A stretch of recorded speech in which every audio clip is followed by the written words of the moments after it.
가슴 축소 수술 후 무엇이든지 물어보세요. 2탄. 안녕하세요. 성형외과 전문의 최규진입니다. 오늘은 가슴 축소 수술 후 여러분들께서 궁금해 하시는 여러 가지 질문들에 대해서 다 답변 드리는 시간을 가져보려고 합니다. 저번 달에 흉터 레이저 못 받았는데 2월 되나요? 원래 룰대로는 사실은 안 되는 거죠. 그러니까 제가 갖고 있는 룰이라는 게 수술 후 1년 동안 약 11번 내지 12번의 흉터 레이저를 해드리는 건데 매달 1년 이내에 사정이 생겨서 많이 못 오셨다고 12번까지 채워서 받기 원하시는 분은 사실 다 해드리고 있습니다. 제 환자분들이고 또 사정이 있어서 못 오셨던 것들이 있을 테니까 못 하셨던 횟수만큼 제가 더 해드리고 있죠. 12번 채우거나 1년 지났다고 흉터 관리가 필요한데 냉정하게 제가 그만두고 있진 않잖아요. 단 한 번도 그렇게 해드린 적이 없어요. 필요하면은 트리암 주사를 맞기 위해서는 1년이 훨씬 넘어서도 오시라고 해서 제가 관리해드리고 있잖아요. 1년이나 12번의 횟수가 중요한 게 아니고 이제 제가 판단하기에 충분한 치료를 받으셨고 제가 해드려서 더 이상 호전이 없겠다고 판단할 때가 이제 끝인 거거든요. 그래서 제 판단을 믿고 결정하시면 됩니다. 수술 후 욱신거리고 찌릿해요.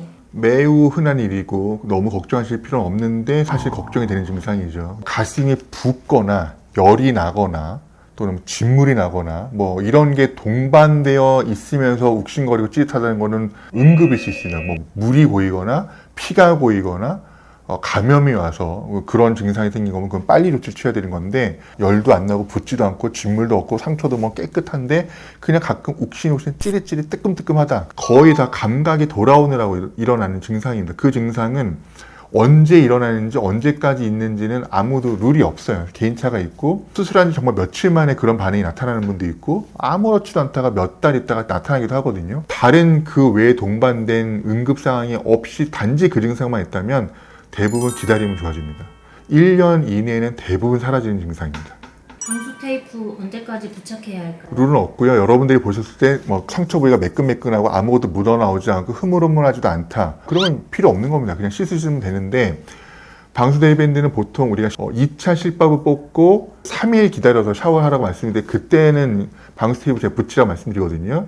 교차로 부위 같은 경우는 붙어 보이는 것 같아도 완전히 붙어 있지 않은 경우가 많아요. 그래서 언제까지라는 룰은 없는데 상처가 실밥 뽑고 벌어지지 않아서 괜찮긴 한데 혹시나 몰라서 붙이고 샤워하세요 라고 말씀드리는 분들이 많을 거예요. 한 2주 정도만 그런 조심스럽게 관리를 하시면 그 이후에는 대부분 이제 별탈은 없어요. 휘주머니 3일차에 주말 껴있으면 어떻게 하나요? 다음날 오시면 됩니다. 네. 3일차가 일요일이다. 병원 안 한다. 그럼 4일째 오시면 됩니다. 휘주머니를 조금 더 갖고 있으면 더 안전하고 좋은 거예요. 단 휘주머니를 너무 오래 갖고 있게 되었다. 일주일 넘어가도록 갖고 있게 되었다. 그건 사실은 좀 그 감염의 통로가 될 수 있어서 너무 오래 갖고 있는 건 좋지 않아서 대부분은 일주일 이내에 다 뽑아요. 간혹 너무 그 출혈 경향이 있거나 너무 체구가 크거나 너무 제거한량이 많고 제거한량도 많은데 계속 돌아다니고 이러신 분들은 오래 나오는 경우가 있어요. 그럼 열흘까지 가기도 했는데 열흘까지 간다고 문제가 생긴 경우는 없었어요. 그래서 3일째 뽑을 거 4일째 뽑거나 또는 5일째 뽑는다고 탈나진 않습니다. 오히려 그 정도 기간 더 오래 유지했다가 뽑으면은 안에 남아있는 것을 더 깨끗하게 제거하고 더 안에 있는 조직이 더 붙을 시간이 좋기 때문에 사실은 가슴엔 더 안전한 일인 거죠. 콘투와 프로실 교차 사용하면 더 시너지 효과가 있나요? 그렇지 않을 것 같고요. 콘투라 투백스가 제일 전 좋은 연고라고 생각하고 왜냐하면 기존에 있는 다른 연고와 다르게 코팅막도 형성하면서 침투까지 하거든요. 대부분의 흉터 연고들은 코팅막만 형성하는 거예요. 지금 프로실이라는 것도 막만 형성하는 거예요. 이미 콘트라투백스만으로도 프로실이라는 역할을 하고 있어요. 근데 콘트라투백스 역할이 있는데 이거를 굳이 안 하고 어느 타이밍에는 그냥 코팅만 하는 연고를 병가에서 쓴다. 합리적이지 않죠. 콘트라투백스가 맞다면 이게 가려움증이나 따가움을 유발하지 않으면 이걸 계속 쓰는 게 베스트입니다. 근데 피부가 민감하셔서 가렵거나 따가우신 분들은 이걸 아깝지만 못 쓰고 대신에 차선책으로 프로실 같은 그냥 코팅 역할만 하는 흉터용을 쓰셔야 되는 거죠.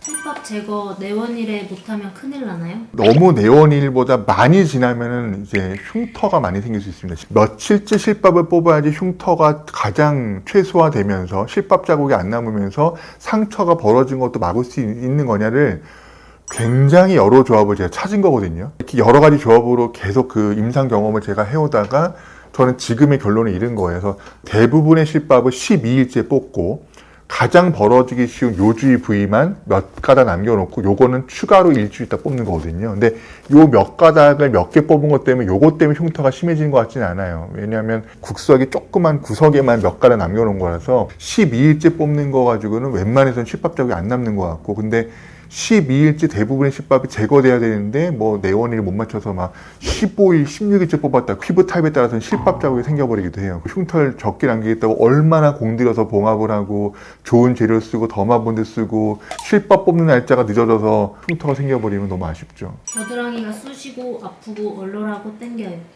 이거는 겨드랑이 지방 흡입을 하셨던 분에 해당되는 얘기일 거고, 겨드랑이에 건드리지 않고 가슴만 있을 때는 절대 이런 일이 없고요. 당연히 쑤시고 아픕니다. 얼얼하고 땡길 수도 있고요. 그 흡입으로 인한 통증이 그렇게 오래 가진 않으실 거예요. 점점 좀 좋아지실 거고요. 단 여기가 확 붓거나 뭐가 젖어 나오거나 그러면 거기는 물이나 피가 고여서 그럴 수 있어요. 그런 거는 제가 빨리 봐야 되는 건데, 뭐 깨끗하고 별로 부어있지도 않고 그냥 괜찮은데 가슴 봐서 아프다, 당연한 겁니다. 아픈 게 좀 힘드시면 타이레놀 정도의 가벼운 진통 정도 드시는 거는 뭐 충분히 도움이 되실 겁니다. 모유 수유 언제부터 가능한가요? 임신을 가슴 축소 수술한 지 1년 있다 하십시오.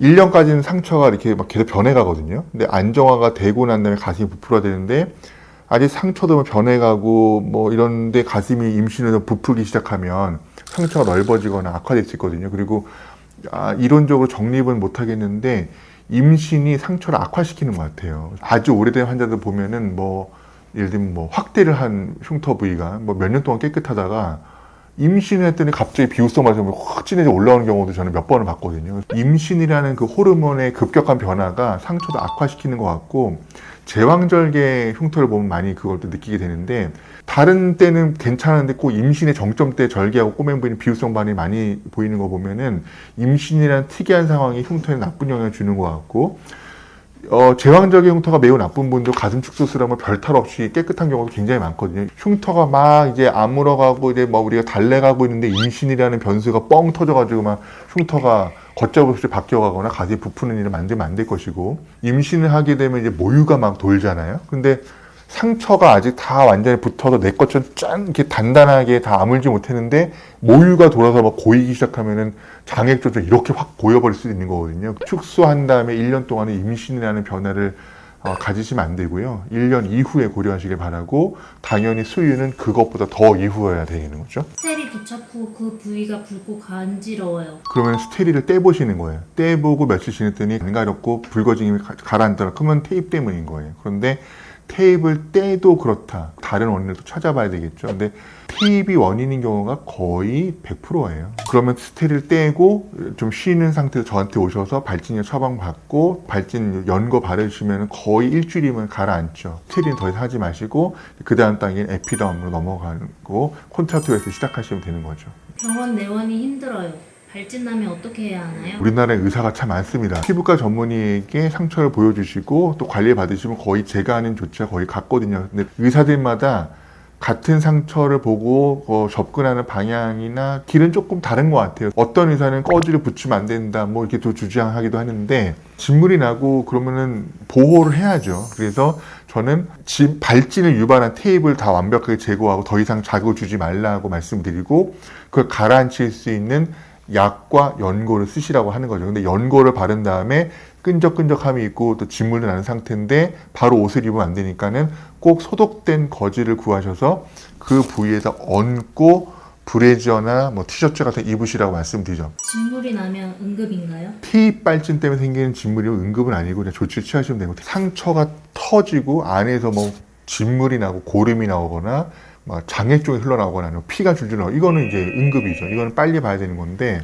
모든 게 막 빨리 그 즉시 이루어질 수 없는 거죠. 그러면 그 부위를 철저하게 소독을 해 놓으시는 거죠. 뭐 베타딘 바르고 그다음에 좀 말린 다음에 소독된 꺼즈를 충분히 그 진물이 커버가 되도록 충분히 많은 양의 꺼즈를 덮어놓고 압박을 해놓고 병원에 오시면 되는 건데, 이런 일이 뭐 흔치는 않지만 혹시 누군가를 경험하신다면 이런 조치를 취하시고 빨리 병원을 내원하시면 됩니다. 녹는 실이 만져져요.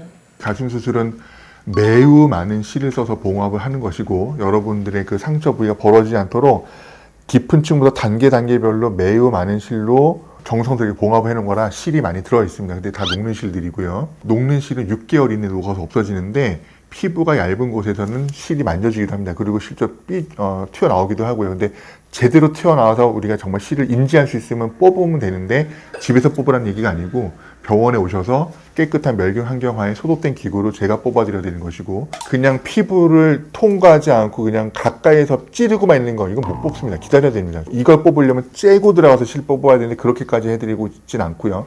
기다리시다 보면 튀어나와서 제거가 되든지 아니면 녹아서 없어지든지 둘 중에 하나입니다.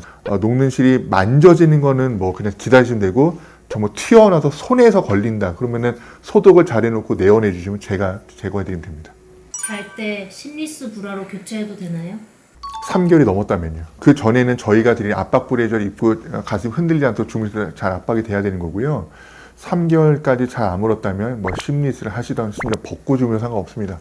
주무실 때는 그렇게 좀 편하게 주무셔도 됩니다. 수술 후 붓기는 언제까지 가나요? 한 달 이내에 수술로 인한 붓기는 거의 다 빠진다고 생각하는데 그 이후에도 변화 옵니다. 그 한 달째 모습이 다르고 6개월째가 다르고 10여 개월째 다른데 붓기가 계속 빠지고 있는 게 아니고 가슴 조직이 위축이 오는 겁니다. 그런 야금야금 일어나는 변화 때문에 좀 모양과 크게 달라 보이는 거고요. 수술로 인한 붓기는 한 달이면 거의 다 빠졌다. 그래서 한 달 이후의 모습은 붓기는 없는 모습을 보시게 되는 겁니다.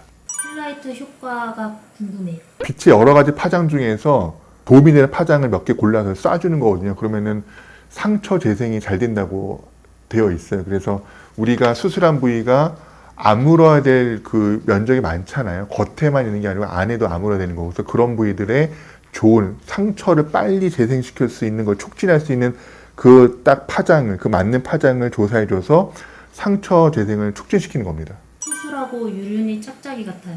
짝짝이가 아니도록 매우 많은 노력을 해드리고 있는데요. 짝짝이일 수도 있습니다. 원래 똑같은 분은 없고 심지어 동그란 분은 아무도 없습니다. 기왕이면 비슷하게 동그랗게 만들도록 하는 건데 아무리 똑같이 맞추려고 해도 가슴 유륜이라는 거는 온도에 따라서 만져지는 자극에 따라서 늘어났다가 쪼그랐다를 계속 반복을 하고 설 때 모습이 다르고 누울 때 모습이 다르고 가슴이 당겨지는 모양에 따라서 늘어나는 방향도 달라서 정말 변화무쌍한 변화가 일어납니다. 그래서 동그랗게 만들어드려도 동그랗게 유지가 안 되는 경우도 많아요. 할 수 있는 범위 내에서는 가장 열심히 동그랗게 보이려고 노력해드린 거고, 그게 동그랗지 않더라도 교정하기는 어렵습니다. 수술 전 꼭 끊어야 하는 약이 있나요? 혈액순환에 관련된 문제들, 또 아스피린 같은 거, 지혈을 방해하는 약들은 반드시 끊으셔야 되고, 단 임의로 끊지 마시고 이 약을 처방해준 의사와 상의하고 끊으십시오. 협심증, 심근경색이 있는 분이 또 스텐트를 넣으신 분이 아스피린을 끊었다가 생명의 위험을 받으면 안 되는 거잖아요. 저는 한 달 정도 끊길 바라지만 그걸 처방해주는 의사 한 달까지는 무리다, 2주는 끊을 수 있겠다, 이런 의견 교환이 필요하고 그걸 맞춰서 수술 계획을 잡아가는 것이고요. 그 다음에 여드름약, 로아크탄 성분의 약은 절대로 드시면 안 됩니다. 최소 6개월 동안 절대로 드시지 않는 시기가 있어야 수술을 진행할 수 있고요. 스테로이드 계열, 상처가 아무런 걸 방해합니다. 그래서 관절염이 있거나 피부병 뭐가 있어서 만성적으로 스테로이드를 복용하셨던 분들은 그 약을 끊으셔야 되고요. 얼마만큼 끊으셔야 되는지 정답은 없지만 한 달 정도 끊기를 바라고, 스테로이드를 장기 복용하는 건 당연히 수술할 때는 좋지 않습니다. 수술 전 감기약 먹어도 되나요? 드셔야죠. 빨리 나아야죠. 그래서 수술하니까. 감기가 걸렸는데 감기약 안 먹고 열나고 기침 나는 상태는 오셔봤자 수술을 못 해요. 그러니까는 감기약 빨리 드셔서 빨리 낫고, 감기약에 이제 진통소염 해열제 성분이 출혈을 유발할 수 있다고 되어 있어서 그걸 장기적으로 계속 드시다 오는 건 좋진 않은데, 수술이 오늘인데 어저께까지 감기약을 먹어야 되는 상황이면 이미 수술에 적응증이 안 되는 거죠. 왜냐하면 이런 증상이 다 낫지 않은 상태에서 수술해버렸다가 마취를 한 것 때문에 목이 부었는데 이게 마취 때문에 기도사건 때문에 목이 부은 건지 원래 감기 때문에 부은 건지, 열감이 있는데 수술 후 감염이 생겨서 열이 나는 건지 아니면 원래 있었던 독감이나 감기 때문에 열이 나는 구별이 안 되거든요. 건강한 상태로 만들고 오셔야 수술이 진행되는 것이고, 그러려면 감기약 빨리 드셔야죠. 자, 여러분들이 평소에 저희에게 질문해 주신 그 많은 질문들을 저희가 최대한 많이 뽑아서 명쾌하게 설명드리고 싶었습니다. 더 이상 궁금하신 게 없도록 만들어 드리려는 게 저와 저희 병원 스태프들의 바람이었는데요. 아직도 부족한 내용들이 있을 거예요. 또 새로운 궁금증들에 대해서는 저희 유튜브 채널에 질문 올려주시면 저희가 다 수집을 해서 또 정성스럽게 답변 드리는 시간을 만들어 보겠습니다. 저희가 준비한 영상 잘 봐주셔서 감사하고요. 다음번에 더 알차게 준비한 영상으로 다시 또 찾아뵙겠습니다. 감사합니다. 원장님에 대한 사소한 질문도 괜찮나요? 언제든지 환영하고요. 제가 아직 그런 정도의 인물이나 여력은 안 되기 때문에 아직은 의학적인 얘기만 거의 대부분 하고 살고 있지만 다른 질문을 많이 받아보고 싶어요. 책을 지내는 의사, 책을 지내는 사람에게 물어보고 싶은 것, 궁금하신 것들을 제가 최대한 답변 드리는 그런 코너가 좀 따로 있었으면 좋겠다. 그럼 예전부터 생각했던 건데 기회가 되면 그런 것도 한번 진행해 보고 싶습니다.